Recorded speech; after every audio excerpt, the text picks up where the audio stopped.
Hello everyone, आज है 14 मार्च और आज इस वीडियो में हम बात करने जा रहे हैं ब्राइटकॉम ग्रुप के बारे में।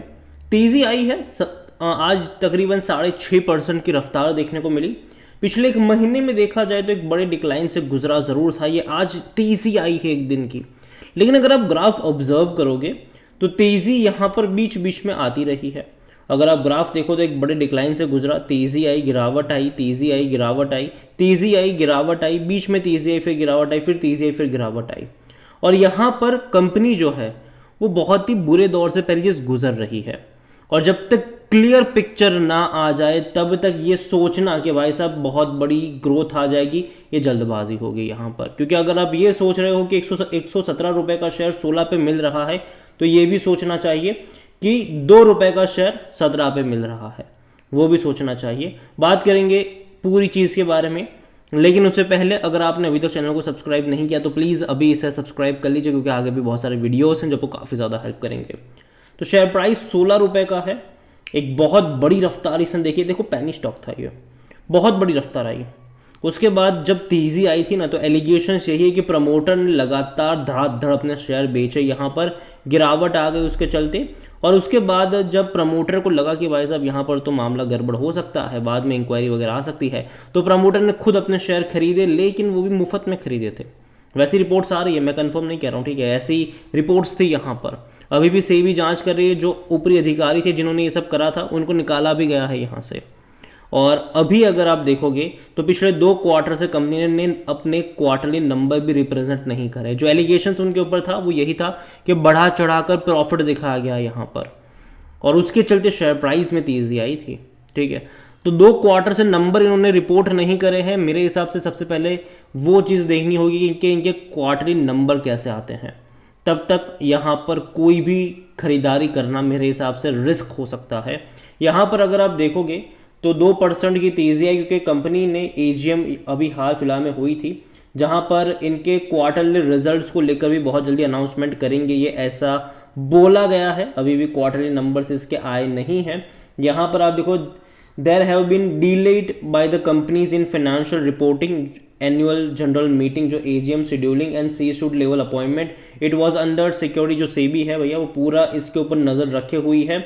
जो इन्होंने प्रेफरेंशियल इश्यू अलॉट करे थे शेयर्स वगैरह उसके ऊपर। और शंकर शर्मा के साथ साथ कई सारे और इन्वेस्टर भी थे जिन्होंने प्रेफरेंशियल के अलॉटमेंट मतलब जिनको यहाँ पर मिली थी, और सेबी ने उनको मना करा था उसके बाद कि भैया एक भी शेयर बेचिएगा नहीं। लेकिन अभी जो है उनको शेयर बेचने की परमिशन मिल चुकी है, तो देखते हैं कि क्या होगा यहाँ पर। ओवरऑल उनको तो क्लीन चिट मिल चुकी है सीधी हिसाब से, लेकिन कंपनी के बारे में अभी भी कुछ कहा नहीं जा सकता है। ब्राइटकॉम शेयर्स की अगर हम बात करें तो हैवी वॉल्यूम ट्रेडिंग भी देखी हमने यहाँ पर। बीएससी में आज 68.11 लाख शेयर ने हैंड एक्सचेंज होते हमें यहाँ पर नजर आए, जबकि पिछले 2 वीक का जो हायर था वो 40 लाख के आसपास का था। तो यहाँ पर बड़ी क्वांटिटी में ट्रेडिंग यहाँ पर आई ज़रूर है। हालांकि जो प्रभुदास लीलाधर के जो टेक्निकल रिसर्च एनालिस्ट है, उनका कहना है कि स्टॉप लॉस 16 रुपये का है और एक डिसाइसिव ब्रीच होगा 18 रुपये के आसपास। अगर उसको तोड़ देगा तो नियर टर्म में 20 रुपये तक के लेवल दिखा देगा, ये उनका कहना है, मेरा कतई नहीं है।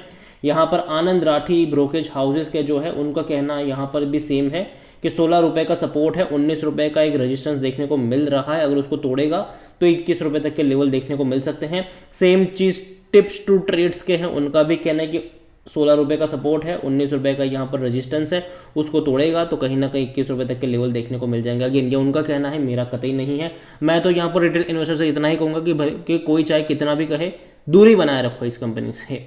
यहाँ पर अगर आप वॉल्यूम देखोगे तो 1 करोड़ से भी ज़्यादा के शेयर्स ट्रेड, मतलब 1.5 करोड़ से भी ज़्यादा के शेयर्स यहाँ पर ट्रेड होते नजर आए। बड़ी क्वांटिटी में ट्रेडिंग देखने को मिली। छोटी कंपनी है, मार्केट कैप 3,370 करोड़ का है।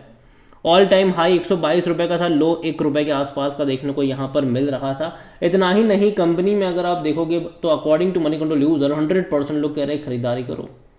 मैं एग्री नहीं करता हूँ, ठीक है। जिनको रिस्क लेना है, ठीक है, वो यहाँ पर इन्वेस्टमेंट का रिस्क जो जानते हैं वो अपने हिसाब से कर सकते हैं। लेकिन पर्सनली अगर मैं बात करूँ तो जिस किसी कंपनी के पीछे से भी ईडी पड़ी हुई होती है, भाई साहब 100 फुट की दूरी बना के रखो, ये मेरा मानना है। यहाँ पर अगर आप देखोगे तो कंपनी की जो क्वार्टरली रिजल्ट्स थे, ठीक है, 14 अगस्त को इनके रिपोर्ट करने थे, इनको नहीं करे। इन्होंने दोबारा दिसंबर के भी 21 फरवरी को करने थे, नहीं आए रिपोर्ट्स इनके। तो देखा जाए तो नंबर्स इनके नहीं आए हैं, और मेरे हिसाब से जब तक रिजल्ट्स नहीं आते तब तक एक क्लियर पिक्चर मिलना यहाँ पर मुश्किल है, क्योंकि देखो रिजल्ट से ही पता चलेगा कि कंपनी में गड़बड़ी किस तरीके की थी। बस सिर्फ प्रेफरेंशियल वाली यहाँ पर दिक्कत थी, या फिर यहाँ पर नंबर में भी गड़बड़ी हुई है। यहाँ पर अगर आप इनके नतीजे की तरफ देखोगे तो इनके नंबर्स भाई साहब बहुत अच्छे थे। 16 रुपये का शेयर और 300 करोड़ का 500 करोड़ का प्रॉफिट अगर क्वार्टरली करे तो किसी को भी अच्छी लग सकती है ये कंपनी, बहुत अच्छी लग सकती है। पहले देखो 100 करोड़ के आसपास के थे, बाद में अगर आप देखो तो 200 करोड़ 300 करोड़ तक के प्रॉफिट रहे इनके, और मार्जिन भी तगड़े तगड़े मार्जिन थे। 1700 करोड़ के आसपास के रेवेन्यू में 300 करोड़ से भी ज़्यादा का प्रॉफिट था इनका। तो ये नतीजे बेहतरीन थे इनके। लेकिन अभी देखो जब सेबी पीछे पड़ी है, ईडी पीछे पड़ी है, 2 क्वार्टर से इन्होंने अपने क्वार्टरली नंबर प्रेजेंट नहीं करे हुए हैं, सितंबर क्वार्टर के और दिसंबर क्वार्टर के। तो ये देखना यहाँ पर इंटरेस्टिंग होने वाला है कि जो सितंबर और दिसंबर के नंबर आएंगे वो कैसे होंगे।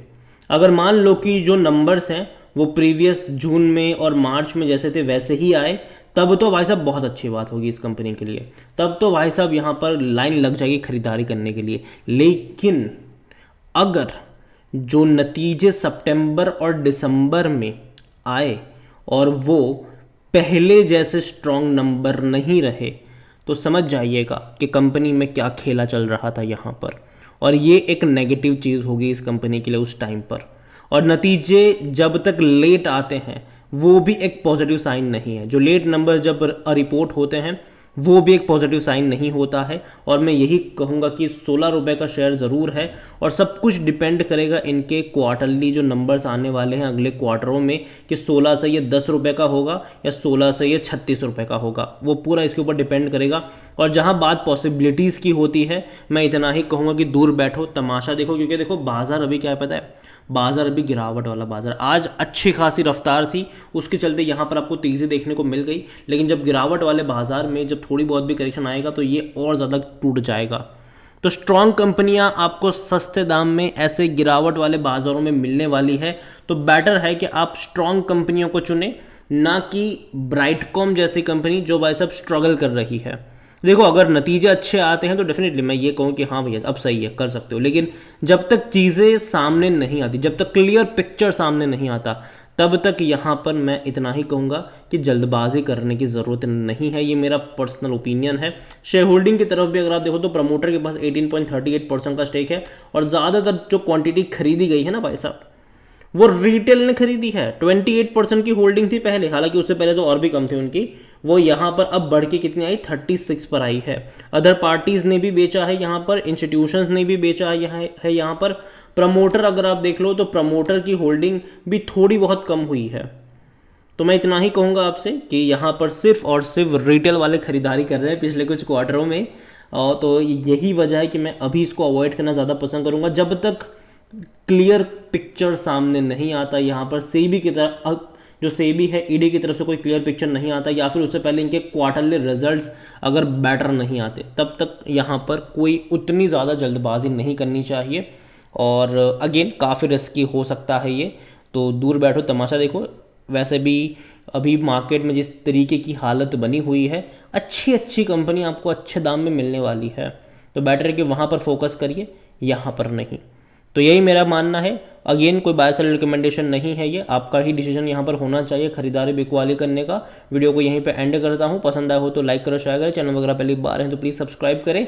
और ब्राइटकॉम ग्रुप के बारे में आप क्या सोचते हैं वो भी आप मुझे कमेंट में लिखकर बता सकते हैं। Thank you.